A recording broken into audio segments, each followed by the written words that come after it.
դուք ապատասխանել եք ինձ Հռոմի ստատուտի ընդունման վավերացման ժամանակ ձեր ելույթով, հիշեցնելով ինձ, որ տիկին Գյուրեղյան եւ տիկին Լիլիթ Գալստյան դուք դեմ եք քվեարկում ստատուտին, բայց այս գործիքը մեզ պետք է, որպեսզի վաղը մյուս օրը մենք արցախահայության դեմ հանցագործությունների հարցով միջազգային հարթակներում դատական գործ հարուցենք։ Ուր է այդ հարուցած դատական գործը։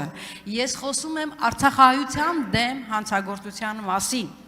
որը դուք եք ձևակերպել, ձեր ձևակերպումը։ Եվ հիմա դուք ասում եք, այո, ես Հայաստանի հայկական պետության շահերն եմ պաշտպանելու։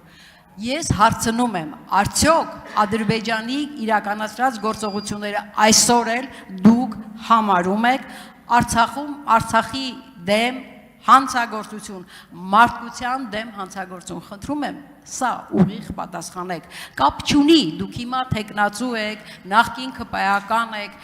որպես անձ, դուք այսօր էլ համարում եք Ադրբեջանի գործողությունները արցախահայության դեմ